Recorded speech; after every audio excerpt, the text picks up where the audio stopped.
I like to think, in order to tie this knot, I like to think that I have a high end, okay, and a low end of the rope, okay? And what you do is you make a loop, okay, with the higher end over the lower end. Does that make sense? Yeah. So let's say this is your high end.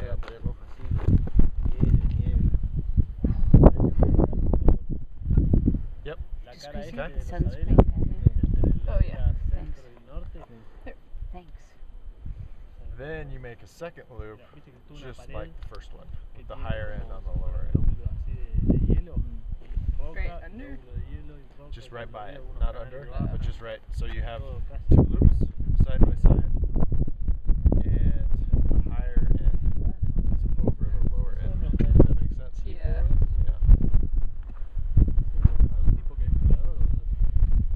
So you want to make your loop, right?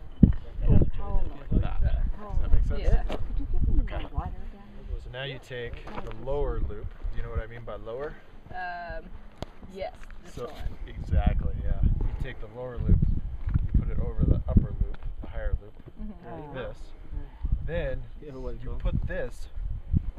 This would be what attaches to your anchor. So you can just use your finger as an example.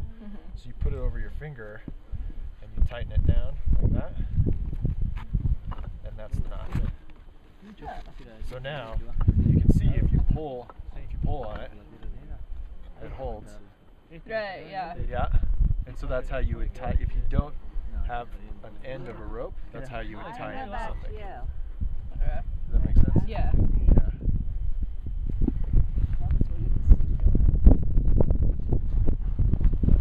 Zoom in on the knot. Too much pressure. Too much pressure to perform. There You want to see the knot on the finger? See, I do it on the finger, see? That's it there. Fabulous. That's amazing knot all the way down. Thank you guys, look at that.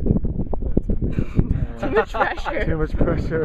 I usually can't get it the first time. This is all part of the El Documentario Sí, de Argentina, de El Porteño. el porteño, yo soy el porteño.